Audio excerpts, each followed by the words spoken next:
Alhamdulillah, تفضل. wassalamu ala rasulillah.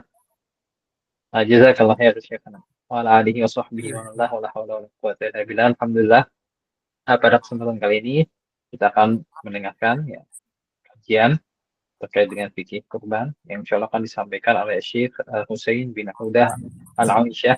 Ya, beliau adalah salah satu murid senior dari Syekh Nasiruddin Al-Albani dan beliau banyak sekali punya mu'allafat ya, baik itu di bidang akidah maupun di bidang fikih. Bahkan beliau memiliki kitab yang paling istimewa, yang paling masyhur, yaitu Mawsu'ah Fiqhiyah, yang itu jumlahnya ada 7 mujalladat, ada 7 jilid, yang itu fikih dibangun di atas adillah, tentunya ya, adillah as-sabitah minal kitab was sunnah, tetapi di situ modelnya juga ada berdasarkan dengan tanya jawab oleh guru beliau langsung, yaitu Syekh Nasiruddin Al-Albani. Jadi itu kitab yang benar-benar berbeda dari yang lainnya. Ada tambahan fatwa-fatwa langsung dari Syekh Nasiruddin Al-Albani yang mungkin susah kita jumpakan di kitab-kitab selain ini.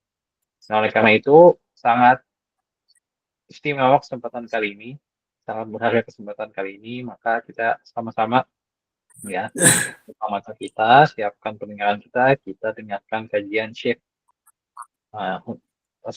Husain bin Auda Al-Aisyah. Jazakumullah khairan Syekhana. تفضل. أنت تريد أن تترجم الآن نعم يعني نعم كل شيء ولا أتكلم بالعربي؟ نعم نعم شيخنا، أنا أترجم. أيوة طيب إن شاء الله.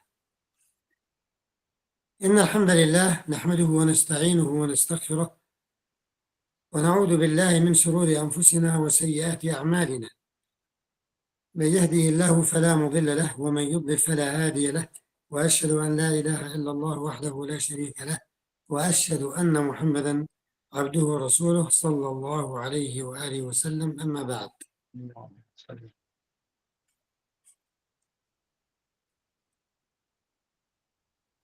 تفضل. طيب. Di awal kajian kali ini maka Syekh Husain bin Auda Al-Aisyah menyampaikan pujian kepada Allah Subhanahu wa taala, yang dimana kita meminta pertolongan kepadanya, kita memujinya atas segala kenikmatan, dan juga tak luput kita bersalawat kepada Nabi kita yang kita cintai, Nabi Muhammad SAW. Kemudian kita juga mendoakan kebaikan kepada keluarga Nabi kita, pengikutnya yang selalu setia dengan sunnahnya hingga akhir zaman. Tafadhal Syekh. الأضحية هي اسم لما يذبح من الإبل والبقر والغنم يوم النحر بعد الصلاة، يعني بعد صلاة العيد، وأيام التشريق 3 أيام بعد العيد، تقربا إلى الله تعالى بشرائط مخصوصة، بشروط وضوابط مخصوصة. هذا تعريف الأضحية. هنا Selanjutnya Syekh menjelaskan terkait dengan definisi udhiyah. Syekh menjelaskan bahwa udhiyah adalah nama dari setiap apa-apa yang dikurbankan, disembelih dari hewan-hewan kurban di hari Idul Adha maupun di hari Tasyrik dengan syarat-syarat dan ketentuan-ketentuan yang telah ditetapkan. اختلف في حكمها، فهنالك من يرى أنها سنة مؤكدة، وهنالك من يرى أنها واجبة، وذهب عدد كبير، يعني ذهب الجمهور إلى أنها سنة غير واجبة، وبه قال بعضهم. هنالك من يقول بأنها واجبة، ولكن الراجح الوجوب، وسيأتي الدليل على ذلك. نعم. Kemudian Syekh menyebutkan hukum dari udhiyah ini terjadi perbedaan pendapat di antara para ulama. Ada yang mengatakan hukumnya adalah sunnah muakkadah, dan ada lagi yang mengatakan bahwa hukumnya adalah wajib. Namun, ya, kalau dilihat dari jumlahnya, maka kebanyakan para ulama mengatakan ini adalah sunnah alias tidak wajib. Di samping ada juga yang mengatakan wajib. Namun yang rajih Syekh adalah hukumnya wajib. Dan insya Allah Syekh akan menjelaskan landasan-landasan terkait hukum tersebut. دليل الوجوب استدل من يرى الوجوب بقول الله تعالى فصل لربك وانحر. وانحر هذه تدل على الوجوب، أمر من رب العالمين. نعم. Selanjutnya, Syekh mengatakan, di antara dalil yang mengatakan bahwa uluhiyah adalah wajib hukumnya adalah firman Allah Ta'ala, yaitu fasholli li rabbika wanhar. Di sana dikatakan wanhar dengan sigha amr atau sigha perintah, yang itu menandakan adalah hal yang wajib untuk dilakukan. كذلك استدلوا بحديث النبي عليه الصلاة والسلام من كان له سعة ولم يضحي فلا يقربن مصلانا. النهي عن قربان المصلى لمن كان ذا سعة هذا لا يقال لتارك مستحب بل لتارك واجب. الحديث من كان له سعة يعني ميسور يستطيع أن يضحي وأن يذبح، ولم يضحي إذا كان مستطيعا ذلك ولم يضحي قال عليه الصلاة والسلام فلا يقربن مصلانا، مصلى العيد. فهذه قرينة على أن هذا واجب، لا يقربن مصلانا تدل على الوجوب وليس على الاستحباب. نعم. Selanjutnya Syekh membawakan sebuah hadis juga menunjukkan terkait dengan kewajiban udhiyah, di mana Nabi SAW bersabda, "Man kana lahu sa'ah wa lam yudhi fala yaqrabanna musallana." Yang artinya adalah barang siapa yang punya kemampuan untuk udhiyah, kurban, maka dia tidak menunaikannya, maka jangan dekat-dekat dengan musola kami, kata Nabi SAW. Musola kami di sini adalah maksudnya musola Idul Adha. Yang tentunya ini kita ketahui bersama, tentunya ini tidak akan Nabi SAW katakan kecuali perintah tersebut hukumnya adalah wajib dan tidak mungkin mengandung unsur yang hanya seperti sunnah. Karena di sana ada kata jangan mendekati musola kami, ya musola di hari Id. وكذلك حديث جندب وهو ابن سفيان البجلي رضي الله عنه قال شهدت النبي عليه الصلاة والسلام يوم النحر فقال من ذبح قبل أن يصلي فليعد مكانها أخرى ومن لم يذبح فليذبح. من ذبح قبل أن يصلي يعني قبل صلاة العيد ذبح فليعد مكانها أخرى لأنها لا تجزع عن الأضحية، هذا عبارة عن صدقة. ومن لم يذبح قبل الصلاة فليذبح بعد هذه الصلاة. فهذا يدل على على الوجوب، يدل على الوجوب، لأنه لو لم يدل على الوجوب لما أمر أن يذبح مرة أخرى. نعم.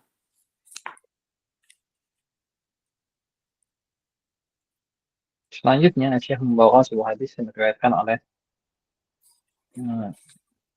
Al-Bajali, ya, di mana Nabi SAW suatu ketika pernah bersabda, barang siapa yang menyembelih kurban sebelum sholat Idul Adha, maka apa? Maka dia harus mengganti, ya, mengganti dengan kesempatan selainnya. Nah, ini menunjukkan tidak lain yang tidak bukan adalah hal yang wajib. Seperti itu. كذلك بارك الله فيكم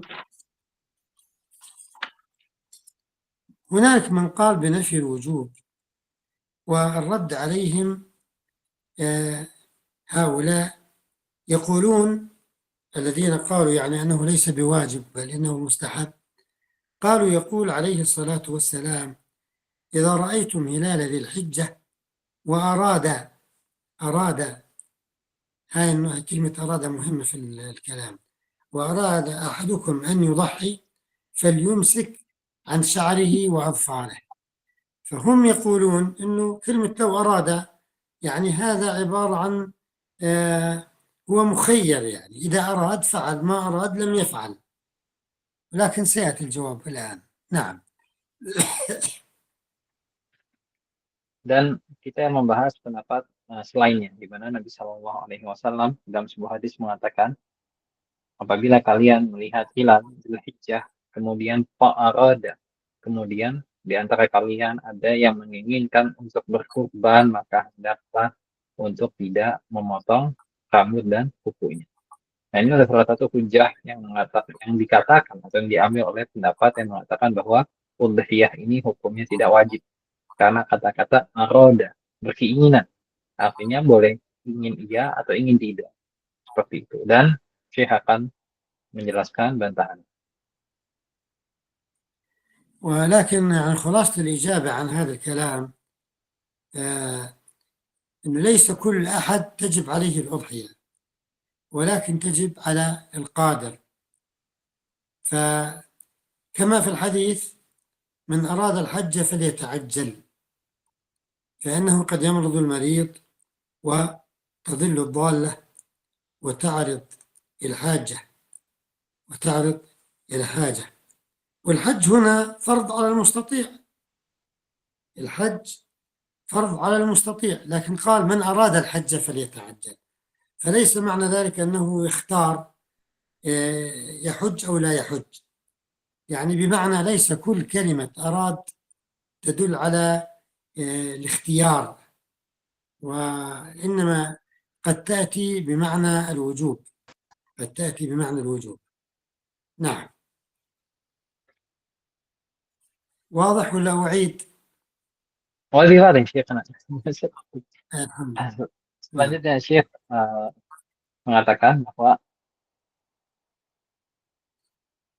dari sini ya kita juga bisa ketahui bersama hukum dari udhiyah, kesimpulannya adalah wajib bagi yang mampu. Ya, sama seperti haji. Haji juga wajib bagi yang mampu. Ya, di mana Nabi Shallallahu Alaihi Wasallam bersabda, "Man arada al-hajja falyata'ajjal."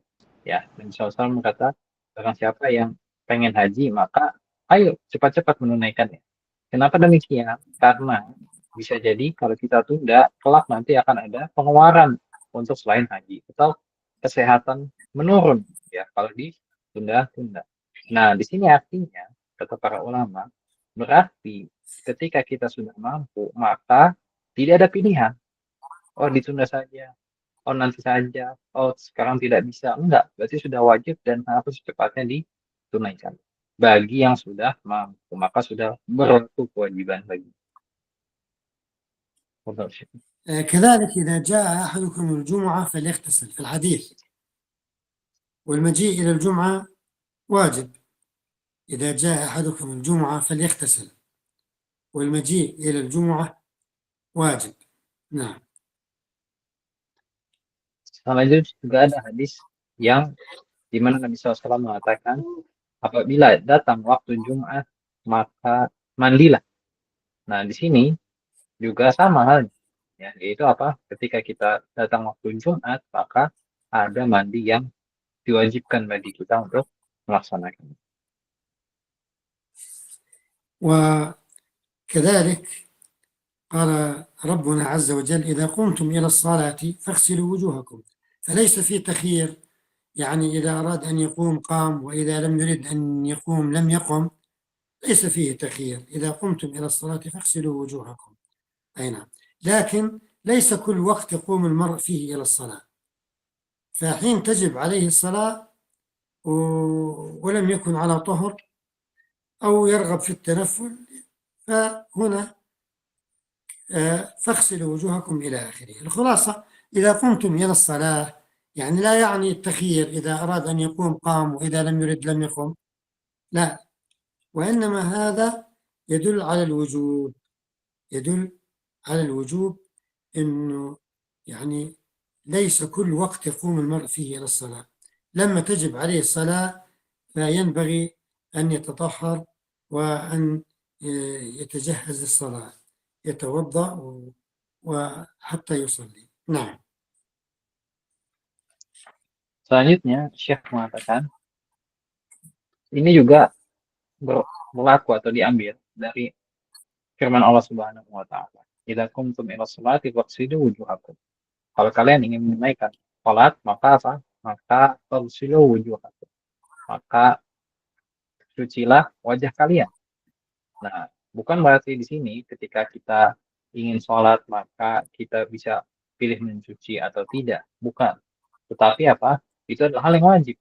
Ya, ketika sudah dalam waktunya, kesempatannya, kemampuannya, maka wajib bagi kita untuk mengerjakan wudhu. Karena itu merupakan syarat sholat. Namun, bukan berarti kita harus diwajibkan wudhu setiap saat. Tapi ketika sudah datang kesempatan dan waktunya, maka wajib. Al-Khulasah, kata Syekh, ya, intinya bahwa ini tidak bisa ditafsirkan sesuai dengan keinginan kita, kita ingin wajib atau kita tidak ingin wajib.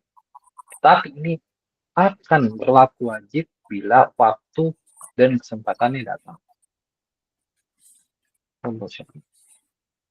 وكذلك يقول الله سبحانه وتعالى إن هو إلا ذكر للعالمين لمن شاء منكم أن يستقيم، والاستقامة واجبة، يعني ليس فيه تخيير، لمن شاء منكم أن يستقيم، هذا الاستقامة واجبة. وكذلك إذا رأيتم هلال ذي الحجة وأراد أحدكم أن يضحي فتحت يعني هذه مفسرة بما سبق من النصوص وتدل على يعني لا تنفي الوجوب نهائيا. نعم. Selanjutnya, Syekh juga membawakan firman Allah Subhanahu wa taala selainnya, liman syaa minkum an yastaqim. Ya, bahkan siapa yang berkehendak di antara kalian untuk beristiqamah maka lakukan. Dan di sini bukan berarti hukumnya istiqamah, ya, tidak wajib. Ya, namun istiqamah itu wajib. Ya, sehingga apa? Sehingga tidak bisa apabila ada kata di sana aroda yang artinya adalah keinginan, syaa atau artinya adalah kehendak, maka bisa ditafsirkan sebagai hal yang bukan wajib atau hal yang bisa dipilih. قال شيخ الإسلام رحمه الله في مجموع الفتاوى: وأما الأضحية فالأظهر وجوبها، فإنها من أعظم شعائر الإسلام، وهي النسك العام في جميع الأمصار جمع مصر. ثم قال: النسك مقرون بالصلاة، قل إن صلاتي ونسكي ومحياي ومماتي لله رب العالمين. وقال تعالى: فصل لربك وانحر، فأمر بالنحر كما أمر بالصلاة.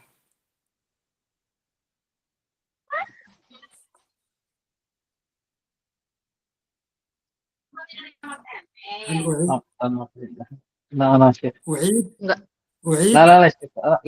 لا زال أكتب كي لا أنسى شيخ. الحمد لله. Selanjutnya, Syekh mengatakan bahwa Syekhul Islam Ibnu Taimiyah mengatakan al-azhar yang paling rajih, yang paling nampak kebenarannya adalah wajibnya udhiyah. Karena udhiyah adalah di antara amalan-amalan syiar Islam yang paling tinggi. Ya, kenapa? Karena di sana kita ya secara satu waktu ya di seluruh bagian alam ini ya itu sedang melakukan nusuk yang agung. Bahkan Allah Subhanahu wa taala katakan ya fasholli li rabbika wanhar. Di ayat tersebut Allah samakan antara kedudukan sholat dengan kedudukan an-nahar, yaitu kurban atau udhiyah. Maka sejajar ya kedudukan sholat dengan kedudukan udhiyah. ثم قال: هي من ملة إبراهيم عليه السلام، وقد أمرنا باتباع ملته. وبها يذكر قصة الذبيح وهو إسماعيل عليه السلام. ثم يقول: كيف يجوز للمسلمين يعني كلهم أن يتركوا هذا؟ يعني إذا كان مستحبا فلو تركوه جميعا لا إشكال. ويقول: ترك المسلمين يعني كلهم هذا أعظم من ترك الحج في بعض السنين، والحج كل عام فرض على الكفاية. الحج كل عام فرض على الكفاية لأنه من شعائر الإسلام. يعني يقول هنا أنه هذه من ملة إبراهيم عليه السلام، وقد أمرنا باتباع هذه الملة، وبها يذكر قصة الذبيح. فكيف يجوز للمسلمين كلهم يعني أن يتركوا هذه الأضحية على قول من يقول بالاستحباب؟ ومثل لذلك أن المسلمين لو تركوا جميعا يعني الحج فهذا لا ينبغي، لأن الحج كل عام فرض على الكفاية، فرض على الكفاية. يعني ينبغي أن يظهر هذا النسك، فلا يسوغ أن يقال بالاستحباب، بل لابد من الواجب، بل لابد من القول بالوجوب. نعم. Selanjutnya, Syekh mengatakan bahwa udhiyah ini merupakan ya, salah satu di antara hal yang diturunkan dari ajarannya Nabi Ibrahim, millata Ibrahim, di mana kita diwajibkan untuk mengikuti ya salah satu di antara apa yang ditinggalkan oleh Nabi Ibrahim, yaitu ibadah nusuk, ya, ibadah udhiyah ini. Dan kita ketahui bersama kisah terkait dengan kisah Ad-Dabih, ya, kisah bagaimana Nabi Ibrahim diperintahkan untuk menyembelih anaknya Ismail. Ya, dan itu menjadi salah satu ya, sebab disyariatkannya udhiyah ini. Itu adalah kisah yang sangat agung. Bagaimana mungkin saat ini kita tidak ditekankan untuk mengikuti jejaknya Nabi Ibrahim? Ya, padahal hal tersebut ya adalah peristiwa yang sangat besar. Ya, dan ini juga sama halnya seperti haji. Ya, namun haji kalau kita ketahui bersama di sana hukumnya adalah fardhu kifayah. Adapun udhiyah ini lebih mudah daripada haji. Ya, oleh karena itu ditekankan sehingga tidak boleh bagi kita untuk bermudah-mudahan dalam meninggalkan udhiyah. Ya, dan wajib bagi kita untuk melaksanakan udhiyah karena ini adalah salah satu di antara bentuk kita mengagungkan syiar-syiar Islam yang paling mulia. Contoh. نعم. هنا يأمرنا عليه الصلاة والسلام، يأمر لمن أراد أن يضحي ألا يأخذ في العشر من شعره وأظفاره.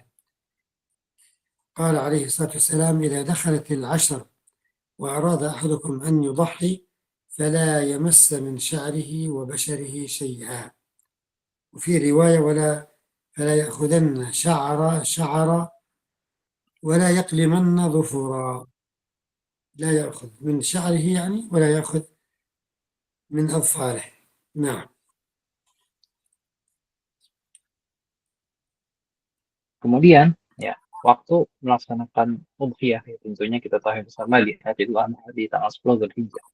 Dan bagi siapapun yang berniat untuk melaksanakan udhiyah, maka ketika masuk bulan Dzulhijjah, jangan sampai mencukur rambut atau mengambil sesuatu apapun ya dari kulit dan kukunya. ومما تكون يعني انتهى مما تكون هذه الأضحية لا تكون إلا من الإبل والبقر والغنم. الإبل والبقر والغنم، يعني هذه الأشياء المذكورة في الأضحية. فلا يضحى بالدجاج ولا بالأرانب ولا بالأسماك ولا بغيرها. نعم. Dan jenis hewan untuk udhiyah telah ditentukan di dalam syariat Islam. Hanya boleh 3 jenis. Ya, yang pertama adalah unta, kemudian sapi, kemudian kambing. Ya, maka tidak diterima apabila seorang ingin udhiyah dengan selain 3 jenis hewan ini. Misalkan dia udhiyah dengan ayam, ya maka udhiyahnya tidak diterima karena keluar dari apa yang telah ditentukan oleh syariat Islam. ما هو سن الذبيحة؟ ورد في سنها النصوص الآتية: وعن عقبة ابن عامر الجهني رضي الله عنه قال: قسم النبي عليه الصلاة والسلام بين أصحابه ضحايا، فصارت لعقبة جذعة، يعني الجذع ما كان شابا فتيا، يعني يقابل المسن. الجذع في اللغة الشاب الفتي. فقلت يا رسول الله عليه الصلاة والسلام صارت لي جذعة، قال ضحي بها. وعن جابر رضي الله عنه قال عليه الصلاة والسلام، هذا الحديث الثاني يعني يفسر أكثر ويوضح أكثر، فيمكن ترجمة الحديث الثاني. قال عليه الصلاة والسلام لا تذبحوا إلا مسنة، إلا أن يعثر عليكم فتذبحوا جذعة من الضأن. يعني لا تذبحوا إلا مسنة، إلا أن يعثر عليكم، يصعب عليكم، فتذبحوا جذعة من الضأن. هنا النهي عن ذبح شيء من الإبل أو البقر أو الغنم للنسك، للضحية يعني، إلا أن تكون مسنة، يعني بلغت سنا معينة كما سيأتي إن شاء الله عز وجل. واضح إن شاء الله. Wow, Masya Allah. Baik. Selanjutnya, ya, terkait dengan spesifikasi ya, atau ketentuan lagi, ya, terkait dengan umur yang dibolehkan untuk kita kurban.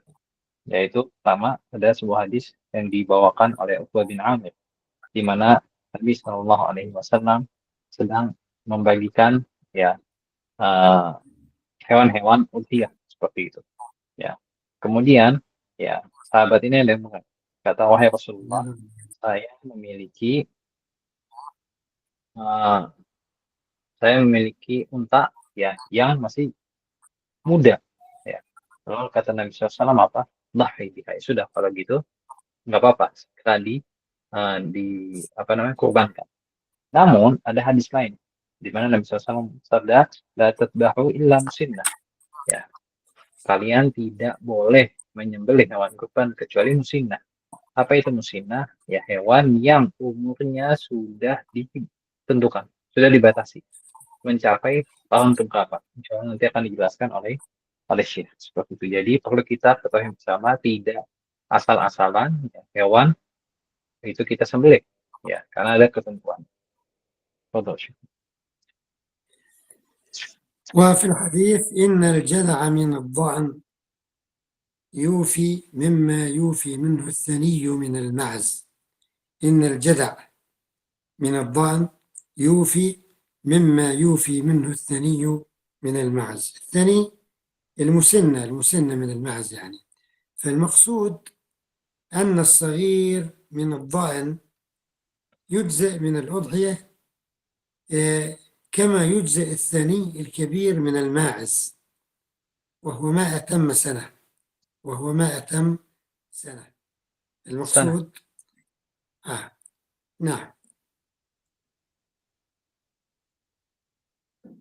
تفضل يا شيخ. أعيد. لا ini خلاص أنا أترجم. خلاص تفضل. طيب. Selanjutnya Nabi Shallallahu Alaihi Wasallam mengatakan bahwa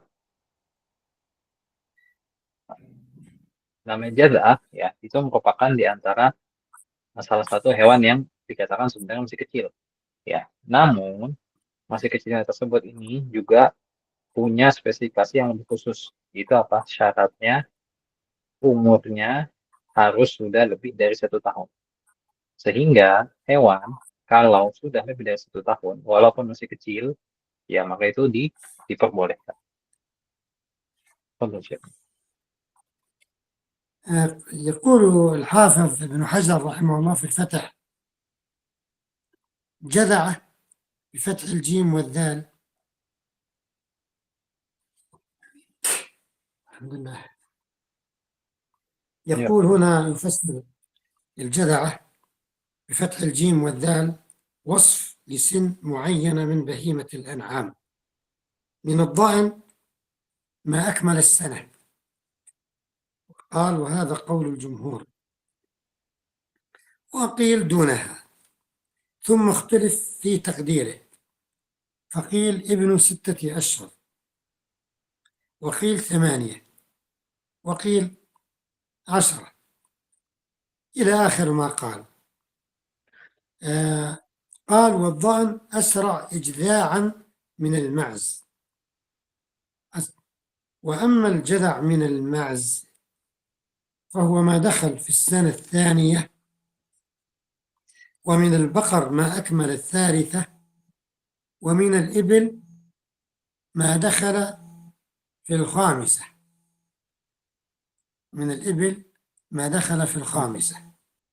ممكن هذه الكلمات يعني تعيد شيء. أعيد نعم. أعيد إن شاء الله. أعيد. جزء من المعز، جعل جزء من المعز. قال الجذع من المعز ما دخل في السنة الثانية. طيب. البقر ما أكمل الثالثة، أكمل الثالثة. ومن الإبل ما دخل في الخامسة.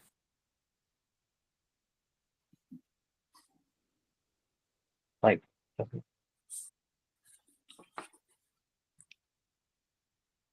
سألت شيخنا الألباني رحمة الله عليه، سألت شيخنا عن قول الحافظ رحمة الله عليهما إن كان له تعليق، قال لا. وبعد ذلك قال يمكن أن تكون أقل من 6 أشهر، أقل من 6 أشهر، لكن بشرط أن تكون يعني ذات شحم ولحم. إيه؟ قال تكون ذات شحم ولحم فيجوز. واضح؟ واضح شيخنا. الحمد لله. Baik. Selanjutnya, Syekh mengatakan bahwa ternyata ada pendapat lain ya yang mengatakan bahwa umur yang masih muda untuk hewan kurban ya itu idealnya atau standar batasnya ya 2 tahun untuk kambing, 3 tahun untuk sapi, dan 5 tahun untuk onta. Ya. Namun ternyata ada yang di bawah tersebut dibolehkan. Dan Syekh Nasrul Albani itu pernah ditanya, ya, apakah betul ya dibolehkan apabila di bawah umur yang telah tadi disebutkan, 2 tahun untuk kambing, 3 tahun untuk sapi, 5 tahun untuk unta, seperti itu. Maka kata Syekh, boleh ya, bahkan sampai yang masih 6 bulan, asal dagingnya itu gemuk ya dan badannya juga besar. أفضل الأضحية الكبش الأقرن السمين. عن أنس رضي الله عنه قال ضحى النبي عليه الصلاة والسلام بكبشين أملحين. وقيل الأملح يعني الأبيض الخالص البياض. قال بعضهم الأبيض بيكون يعني مخلوط قليلا بشيء من السواد، وبعضهم قال اللي يخالط بياض وحمرة، يعني أقوال، عدة أقوال. هذا الأملح. أقرنين كل واحد منهما يعني له قرنان حسنان. فضحى النبي صلى الله عليه وآله وسلم بكبشين أملحين أقرنين ذبحهما بيده وسمى وكبر. نعم.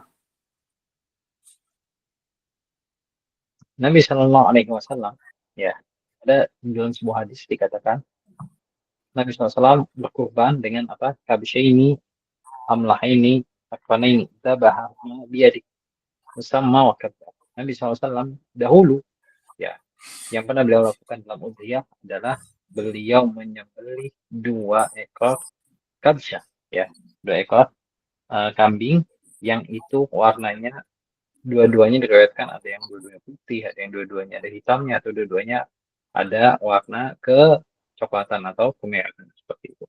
Dan semuanya punya tanduk seperti itu. Nabi SAW sembelih sendiri ya, sehingga Nabi SAW juga mengucapkan doa ketika menyembelihnya.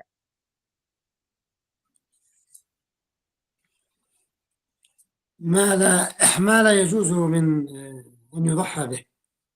يشترط في الأضحية أن تسلم من عيوب ذكرها النبي عليه الصلاة والسلام ذكرها في الحديث: لا تجوز 4 لا تجوز في الأضاحي: العوراء بين عورها، يعني عورها ظاهر في عينها، والمريضة بين مرضها، ظاهر مرضها.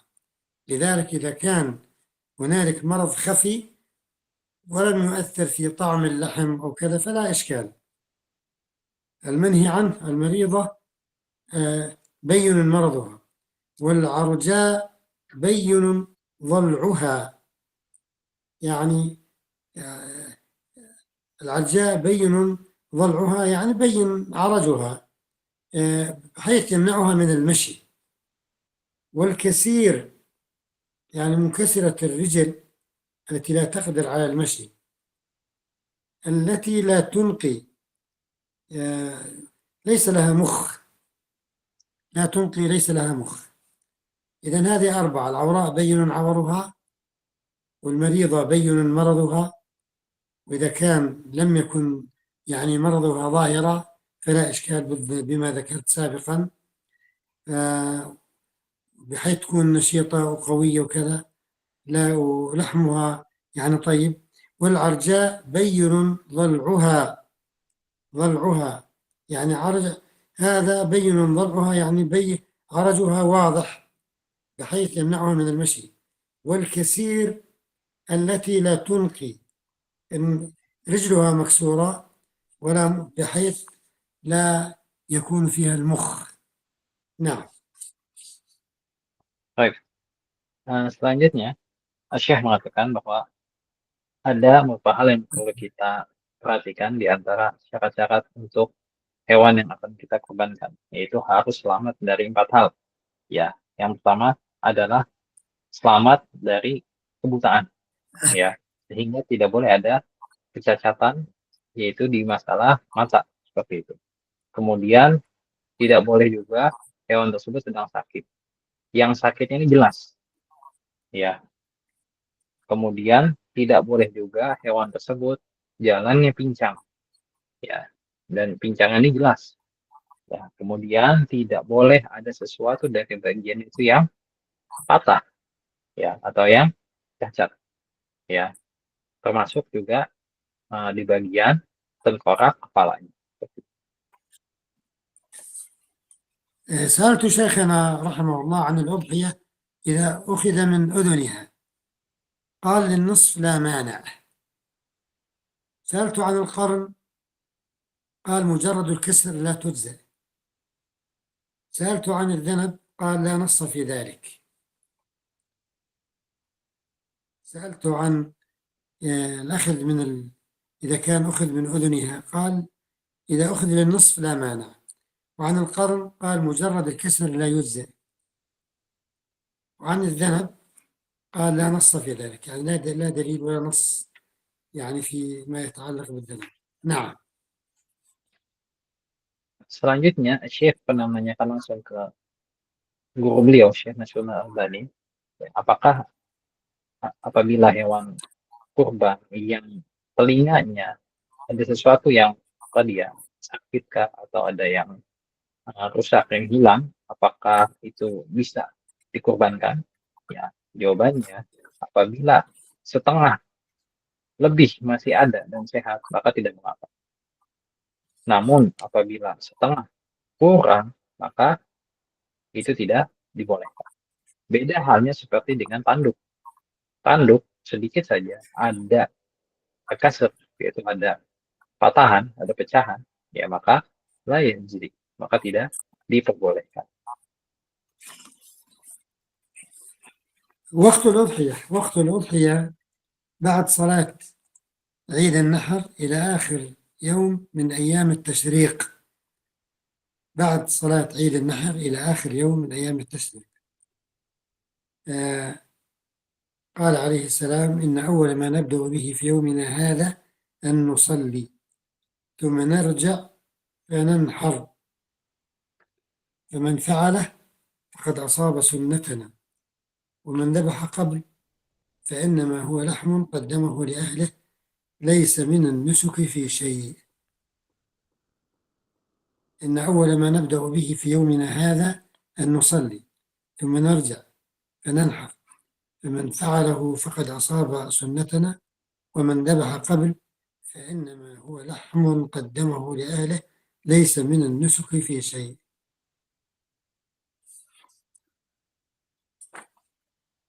هذا وقت الأضحية. Baik. Selanjutnya, Syekh mengatakan terkait dengan waktu udhiyah, tentunya di awal dengan selesainya sholat Idul Adha dan diakhirkan dengan akhir waktunya adalah di hari terakhir hari tasyrik, ya, tanggal 13. Kemudian, ya, Nabi SAW pernah bersabda, barang siapa yang di hari Id, ya, pergi untuk sholat Id, ya, kemudian kembali, kemudian dia menyembelih, ya, maka dia telah ashaba sunnatana, maka dia telah sesuai dengan sunnah Nabi Shallallahu Alaihi Wasallam. Dan apabila ada seseorang yang menyembelih sebelum sholat, maka itu bukan bagian dari nusuk, ya, atau dari udhiyah yang telah ditetapkan oleh syariat Islam. التسمية والتكبير والدعاء عند الذبح. عن عائشة رضي الله عنها قالت: أمر رسول الله صلى الله عليه وآله وسلم بكبش أقرن، وذكرت الحديث إلى أن قال عليه الصلاة والسلام، يعني إلى أن قالت: أخذ الكبش فأضجعه ثم ذبحه، ثم قال: بسم الله، اللهم تقبل من محمد وآل محمد ومن أمة محمد عليه الصلاة والسلام، ثم ضحى به. كذلك حديث أنس رضي الله عنه، يعني ضحى النبي صلى الله عليه وسلم بكبشين أملحين أقرنين، قال: ذبحهما بيده وسمى وكبر. في لفظ قال: بسم الله والله أكبر، بسم الله والله أكبر. Selanjutnya, Syekh memberikan penjelasan terkait dengan lafaz udhiyah, di mana di dalam sebuah hadis yang diriwayatkan oleh Ibunda Aisyah radhiyallahu taala anha, Nabi Shallallahu alaihi wasallam ketika menyembelih, beliau mengatakan, Bismillahi Allahumma taqabbal min Muhammad wa min ahli Muhammad min ummati Muhammad. Ya, itu adalah salah satu lafaz yang disyariatkan untuk kita baca saat kita menyembelih. Kemudian ada lafaz lain di mana lafaznya cukup pendek, yaitu Bismillahi Allahu Akbar. Ya, jadi ada Bismillah, kemudian diakhirkan dengan takbir Allahu Akbar. نعم. الذبح مستقبلا القبلة، يعني كان ابن عمر رضي الله عنهما يوجه الهدي قبل القبلة، وعن نافع أيضا عن ابن عمر رضي الله عنهما أنه كان يكره أن يأكل ذبيحة ذبحت لغير القبلة. كان ابن عمر رضي الله عنهما يكره أن يأكل ذبيحة ذبحت لغير القبلة.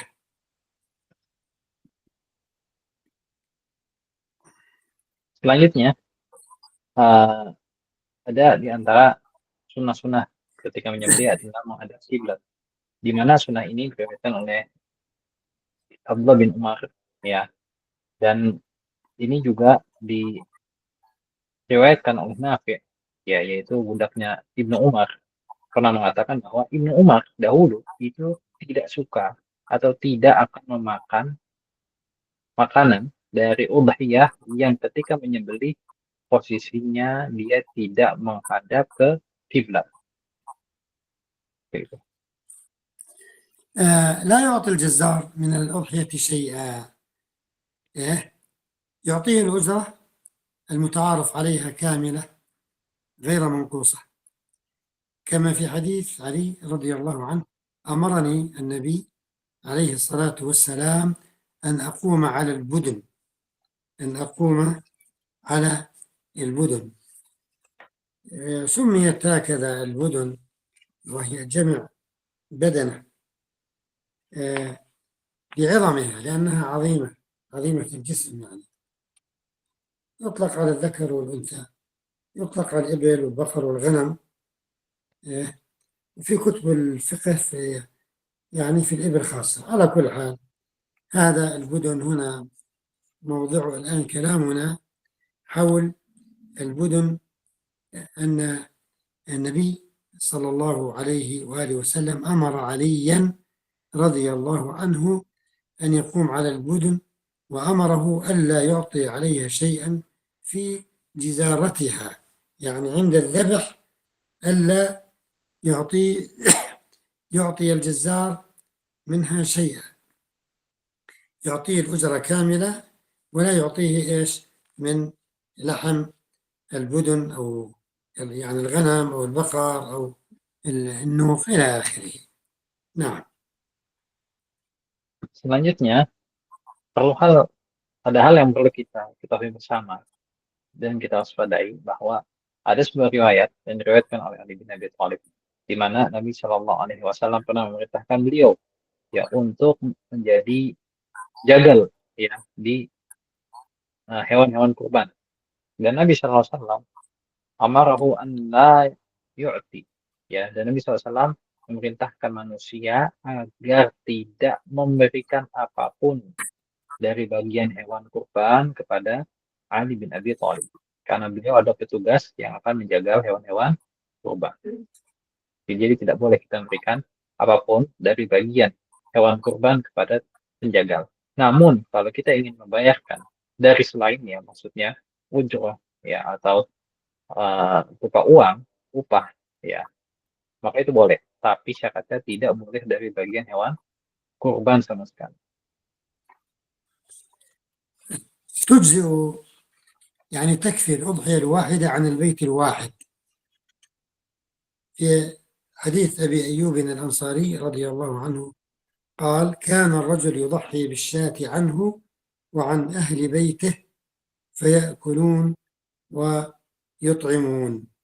كان الرجل يضحي بالشاة عنه وعن أهل بيته، هذا يعني على عهد رسول الله صلى الله عليه وسلم. كان يتحدث كيف كان يعني في عهد النبي عليه الصلاة والسلام أمور الأضاحي. قال: كان الرجل يضحي بالشاة عنه وعن أهل بيته فيأكلون ويطعمون. هنا عطاء بن يسار سأل أبا أيوب الأنصاري رضي الله عنه، عطاء بن يسار قال: سألت أبا أيوب رضي الله عنه كيف كانت الضحايا على عهد رسول الله عليه الصلاة والسلام، كيف كانت هذه الضحايا؟ فأجاب رضي الله عنه وقال: كان الرجل يضحي بالشاة عنه وعن أهل بيته فيأكلون ويطعمون. نعم. Selanjutnya, perlu kita ketahui bersama bahwa sebenarnya satu rumah itu cukup untuk diwakilkan dengan satu sesembelihan, di mana ada sebuah riwayat ya, Atha bin Yasar bertanya kepada Abu Ayyub yang Ansari, bagaimana dahulu ya terjadinya udhiyah di zaman Nabi SAW. Maka beliau cerita, dahulu seseorang ya di antara kita apabila menyembelih sesembelihan, maka dia niatkan untuk dirinya pribadi dan juga untuk penghuni di rumahnya atau keluarganya. Kemudian dia sembelih dan dia diam. تجزئ الشاة عن واحد، يعني تكفي الشاة عن واحد، والبقرة عن 7. يمكن أن يشتركوا في الإبل والبقر كل 7 في يعني بدنة، أو في بقرة عن 7 والبقرة عن 7. أمرنا رسول الله عليه الصلاة والسلام أن نشترك في الإبل والبقر كل 7 منا في بدنة. نعم.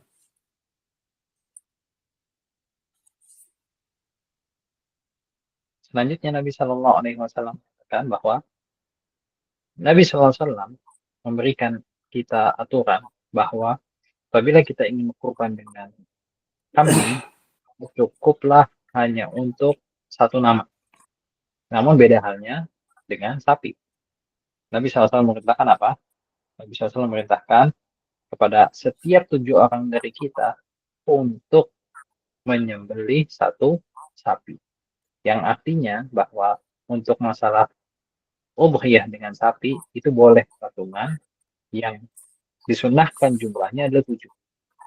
Namun untuk kambing aturannya hanya boleh 1 orang saja.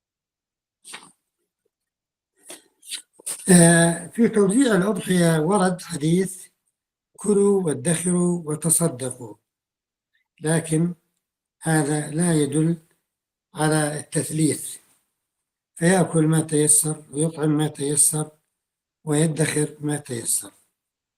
والادخار ليس من باب الوجوب، لأن النبي عليه الصلاة والسلام كان قد نهاهم من قبل عن الادخار، ثم بين لهم أن الادخار جائز.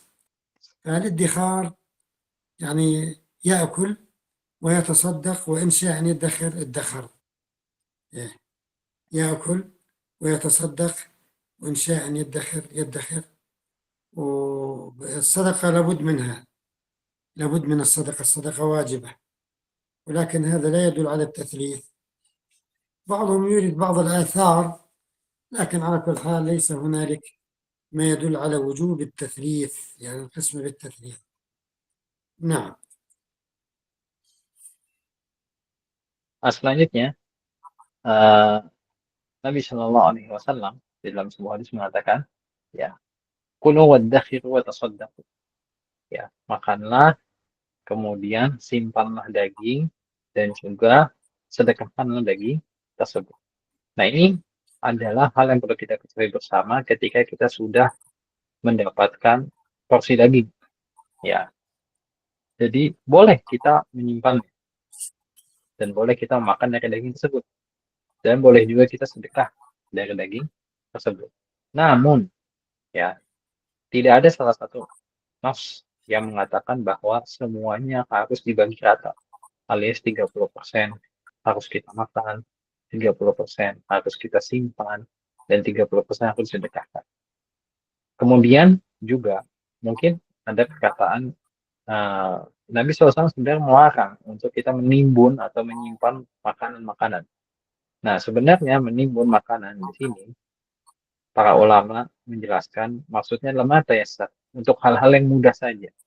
Hanya cukup beberapa hari saja. Jangan sampai ditimbun untuk hal yang besar yang memberatkan dalam waktu jangka lama. Intinya bahwa tidak ada yang nas yang menentukan sepertiga, ya, dari daging yang kita dapatkan itu harus dimakan, harus sedekahkan, dan harus disimpan. Ya, namun sunnahnya 3 unsur tadi kita jalankan ketika kita mendapatkan daging kurban. المضحي يذبح بيده، ومع جواز الاستعانة بجزار للذبح، لكن ورد عن النبي عليه الصلاة والسلام أنه ضحى بكبشين أملحين أقرنين ذبحهما بيده وسمى وكبر. نعم. Kemudian selanjutnya bahwa yang paling bagus ya ketika kita kurban adalah kita menyembelih dengan tangan kita sendiri. Karena itulah yang dilakukan oleh Nabi SAW dalam riwayat tadi. Nabi SAW menyembelih ya 2 ekor kambing ya dengan tangannya sendiri.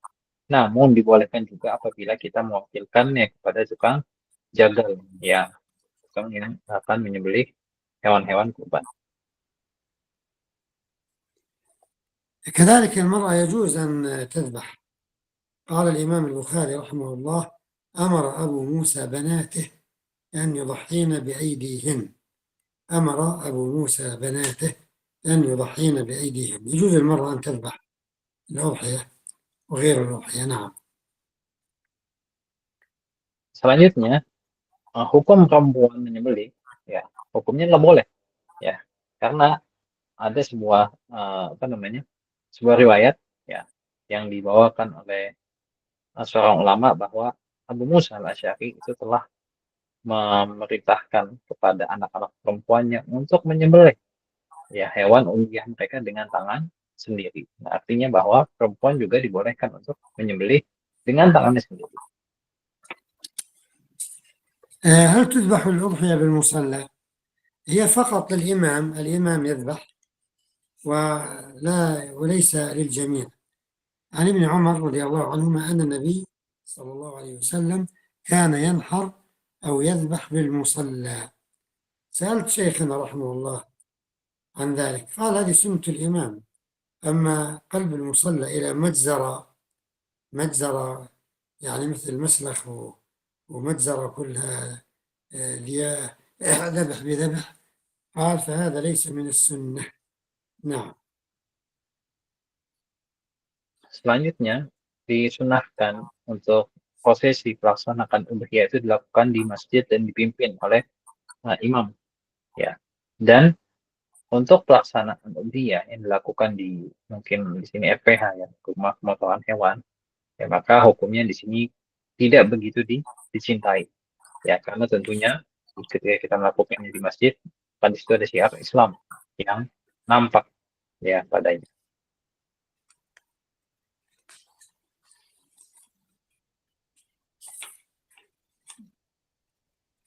إلى هنا نكون قد انتهينا الحقيقة من أبرز النقاط في مسألة الأضحية، وأسأل الله عز وجل أن يتقبل منا ومنكم، وأن يجمعنا وإياكم في الفردوس الأعلى، وأن ينفع بنا وبكم. Jazakallah khair Syekhana, barakallahu fiik, wa juzitum khairan wa rafa'a qadrakum fid dunya wal akhirah. Nafa'allahu bikum al-Islam wal muslimin. Syekh, mungkin ini تفتحون مجال أسئلة أو نكتفي؟ تفضل يعني ممكن 5 دقائق. 5 دقائق. Baik. Tafadhol Ikhwan, bagi yang ingin bertanya, Syekh memberikan kesempatan untuk 5 menit ke depan, ya. Apabila ada yang mengajukan pertanyaan, silakan. Tafadhol. Ini bahasa Arab, Indonesia, silakan.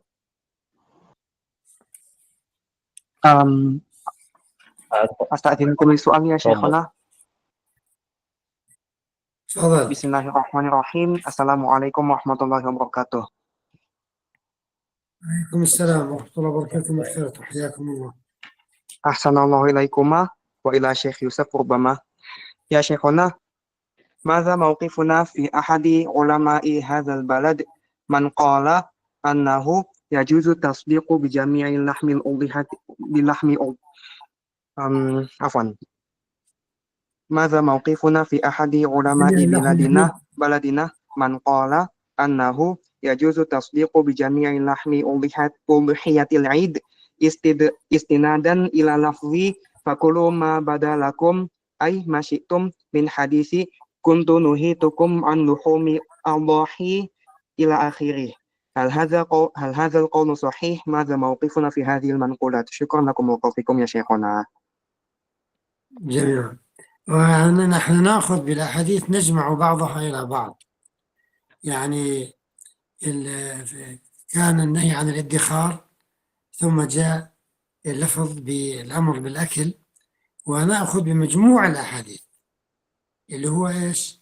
إنه كلوا وادخروا وتصدقوا. فالإنسان حقيقة الأصل أن يأكل منها ولو مضغة، ولو القليل، يعني يشعر بهذا الأمر.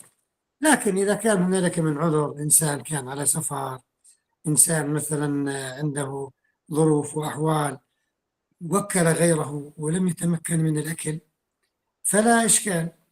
الآن قضية الصدقة طبعا هي بابها مفتوح، قد يتصدق بالفعل، الادخار ليس بواجب، لكن الأكل لو أكل مضغة وتصدق بالجميع فحسن وطيب.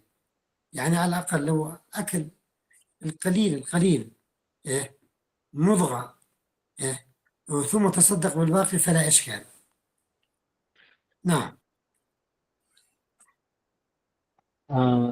نعم. إن شاء الله nanti kita terjemahkan. Syekh, في من يسأل بالإندونيسية فأترجم بالعربية. السؤال يا شيخنا، هناك يعني لجنة للأضحية، أحيانا في لجنة عند المساجد لأضحية لإقامة الأضحية، وهل يجوز لهم أن يقبل من اللحم الأضحية أو فقط هذا النهي للجزار؟ أما لجنة الأضحية يعني يجوز لهم أن يقبل من اللحم الأضحية. هذه اللجنة متبرعة أم تأخذ المال؟ أصلا متبرع. متبرعة هذه. لا يعني هذه اللجنة تأخذ الأجرة أم متبرعة؟ متبرع يعني بلا أجرة، يعني من غير أجرة. يشتغلون دائما بتعمير المساجد، يعني تعمير المسجد، نعم. يعني يجوز. طيب يعني هؤلاء يذبحون؟ اللجنة أحيانا تذبح؟ يذبحون بعضهم. من ذبح نعم لا أحيانا يعطى من اللحم. من ذبح يعطى الأجرة ولا يعطى من اللحم. آه طيب. واضح؟ إذا يعني نعم، يعني إذا كان كونه يعني وكيلا لأصحاب الذبيحة فممنوع له أن يقبل هكذا شيء. لكن إذا يذبح هي لنفسه، هي أحيانا يذبحون لأنفسهم في هذا في هي الفكرة، هو الأمر يدور على عدم أخذ شيء من الأضحية أجرة لأي شخص قام بمنفعة. نعم نعم يعني ومن ذلك الجزار، لأنه قام إيش بمنفعة. يعني حتى التوكيل مثلا هذه اللجنة التي تقوم بشيء، الأصل أن يعطى الأجرة، أعطيه أجرته للجنة هذه، أعطيه مالا لا تعطيه من اللحم. أي نعم. يعني إذا هنا مسألة بس أخشى أن تفهم على غير وجهها، وهي حتى الجزار لو افترضنا مثلا عندكم الجزار كم يأخذ أجرة؟ أعلى شيء يعني على ذبح أعلى الأضحية شيء كم يعني يأخذ؟ ممكن من ريال، في ريال هي تقريبا يعني خلينا 300. نقول هنقول بالريال السعودي مثلا أي 300 ريال سعودي. 300 ريال ولا لا 30 300، ريال؟ 300 فقط لبقرة واحدة. 300 ريال بس كثير، 300 ريال. نعم 300 ريال. اي نعم. تعطون يعني 300 أعلى شيء، ريال ايه؟ أعلى الثمن، هذا أعلى الأجرة. على كل حال احنا نفترض انه مثلا نفترض انه اعلى شيء 150 ريال سعودي. ايه؟ طيب فالجزار لو اعطيته، وبحيث انه بعد ان انهيت واعطيته المال وراضي تمام، قال لك تمام الحمد لله شكرا، لا والله كثير هذا يريد ان يعيد المال، قل له تفضل خلاص، بعد ذلك يمكن ان تعطيه من اللحم. طيب يعني استخداما. لا نريد ان يكون اعطاء اللحم من الاجره، لان الاضحيه يجب ان تكون كامله وخالصه، هي عباره عن اضحيه لا تتجزا، كلها اضحيه لله عز وجل، فلا يكون في هنالك اجره. لو افترضنا انسان نقل هذه مجموعة من الشياه على سبيل المثال من مكان إلى آخر يبعد مثلا 50 كيلو متر، فبدلا أن يعطوا المال أعطوا من إيش؟ من اللحم. هل يجوز هذا؟ لا يجوز. واضح؟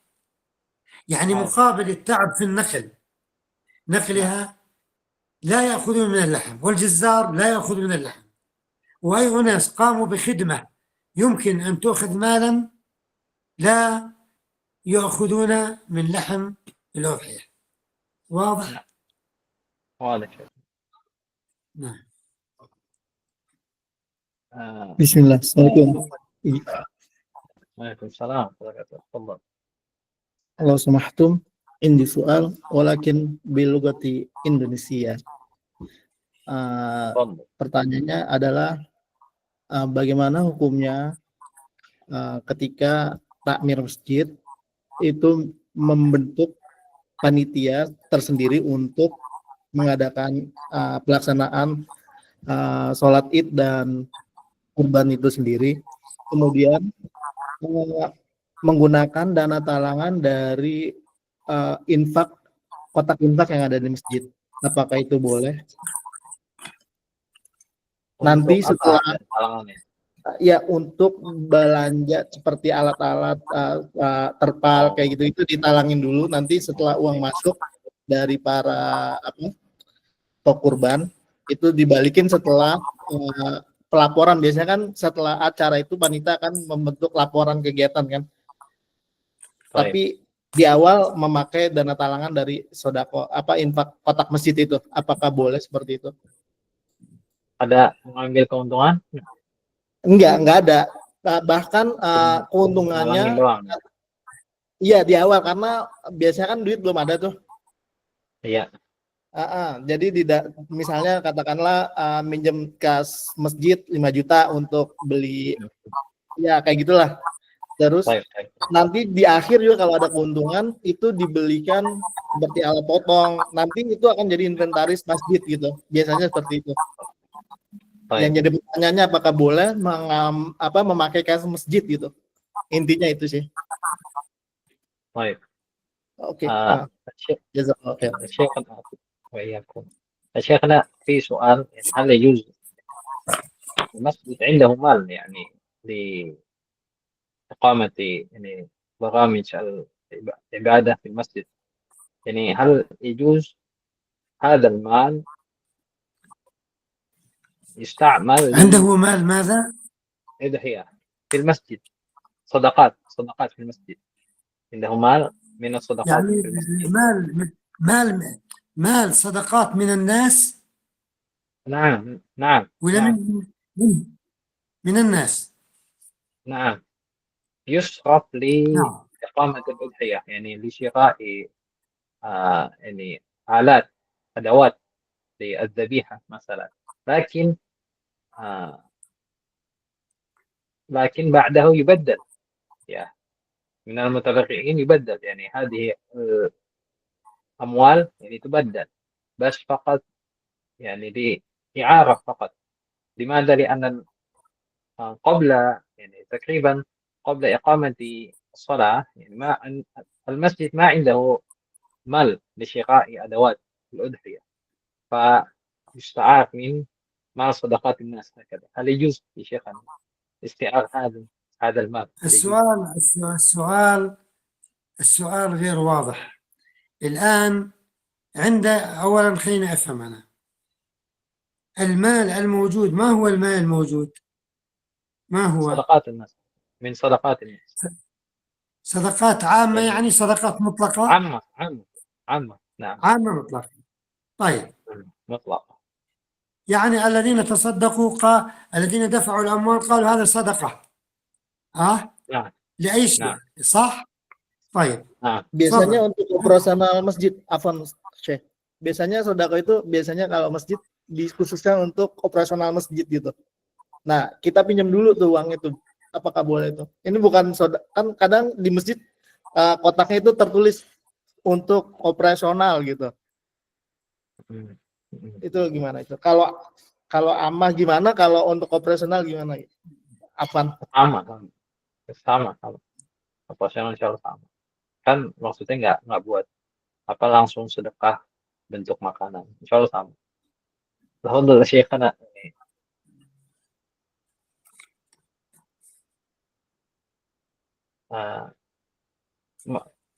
يجوز أو لا يجوز شيخنا؟ لا أنا أريد فقط. أفهم، أنت تتكلم بالأندونيسي، أنا ما أعرف أندونيسي. هو الآن طيب المال الموجود صدقات، يريدون استخدام نعم هذا المال لشراء آلات للأضاحي. نعم، لكن بعده يبدل هذه الأموال، لأن الناس لما يعني يرسلون الأضاحي إلى المسجد كذلك يدفعون يعني الرسوم لأجل هذا، لأجل جزار، والبقايا هذه يعني الثمن لشراء الأدوات فيبدل.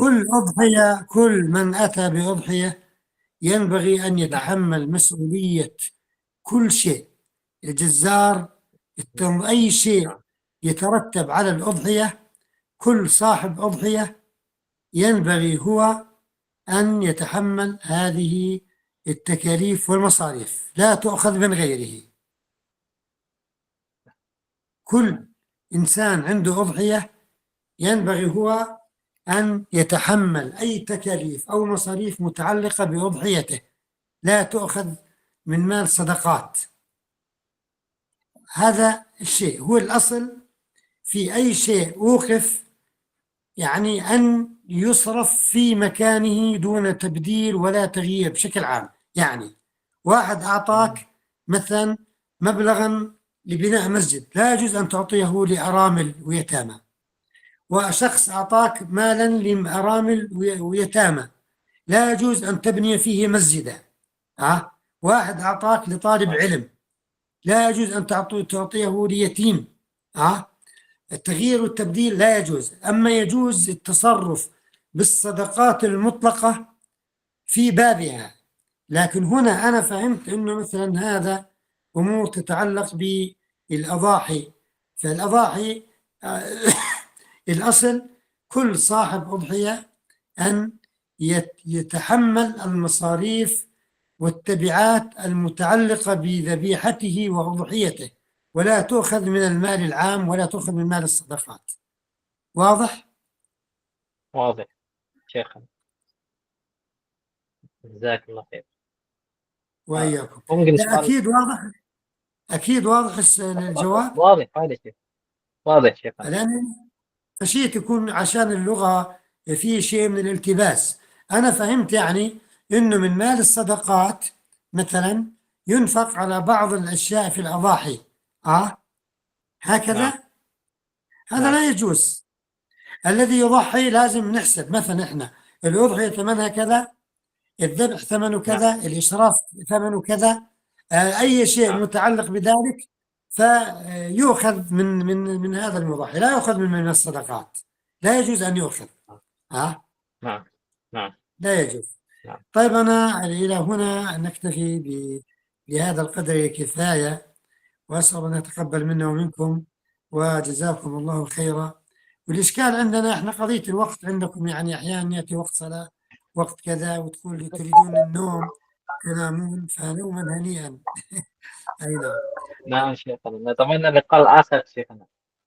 إن شاء الله ما نستمر في إشكال، نرتب بإذن الله. الله يبارك فيكم، حياكم الله. فيكم الله. سلامي جزاكم للإخوة الله خير. جميعا، وأسأل الله أن يتقبل منا ومنكم، وصلى الله على نبينا محمد وعلى آله وصحبه أجمعين، والسلام عليكم ورحمة الله وبركاته. وعليكم السلام. جزاكم الله خيرا. أنا بارك الله فيك. Waalaikumsalam warahmatullahi wabarakatuh. Untuk terjemahan ya terkait pertanyaan sebelumnya, bahwa ternyata tidak boleh apabila ada infak atau sedekah yang untuk operasional, ternyata tadi itu ditujukan untuk hal-hal yang spesifik ya, di luar dari kebiasaannya ya, karena memang kalau sudah amanahnya untuk operasional ya sudah berarti untuk operasional, nggak boleh diutak-atik dipinjam dulu sebentar, nggak boleh seperti itu. Dan orang yang mengirimkan pemberiannya ke masjid, maka wajib bagi dia untuk menanggung seluruh kebutuhannya, pisau-pisaunya semuanya gitu. Jangan sampai ngambil dari sedekah operasional atau apapun lah, uang yang ada di masjid, nggak boleh ya, karena itu semuanya harus satu tujuan khalisan karena Allah, la yatajazza, nggak boleh dibagi-bagi ya, harus ikhlas semuanya niatnya untuk kurban ya di momentum itu. Allah taala. Tapi Oke. kalau apa am itu sama juga ya Ustaz ya? Kalau itu kan tadi mutlak ya Sama. untuk sama. Baik, Heeh, seperti itu. baik Ustaz. Jadi kalau memang niatnya khusus nih untuk ada apa namanya alat-alat sembelihan, ya boleh. Karena memang khusus itu. Cuman kalau niatnya umum, lalu spesifik dialihkan spesifik nggak boleh. Sama Iya. sekali. Seperti itu. Ya biasanya gitu kan, panitia pinjam uang kas masjid yang dari kotak kenceng gitu kan, dipakai buat Mm-mm. awalan dulu biasanya. Dan selesai Mm-mm. diganti. Biasanya gitu kan. Baik Ustaz. Betul, betul. Baik, jazakumullah khairan. Barakallahu fikum. Kita tutup dengan doa kafaratul majlis. Subhanakallahumma wa bihamdika asyhadu an la ilaha illa anta astaghfiruka wa atubu ilaik. Anda kembalikan kepada Ustaz Marwan. Silakan saya. Insyaallah. Baik, Masya Allah, syukran jazakumullah khairan kepada Ustaz Faruqi atas penerjemahan yang beliau sampaikan. Dan sampai di sini ikhwas sekalian, dan insya Allah bulan depan kita akan adakan lagi Rabu pekan ketiga ya bersama masyayikh lainnya, mungkin membahas tentang masalah akidah. Sampai di sini yang bisa kita pelajari, mudah-mudahan bermanfaat. Kita tutup dengan doa kafaratul majlis. Subhanakallahumma bihamdik, asyhadu an la ilaha illa anta, astaghfiruka wa atubu ilaik. Ila liqa. Assalamualaikum warahmatullahi wabarakatuh. Waalaikumsalam warahmatullahi Waalaikumsalam warahmatullahi wabarakatuh. wabarakatuh.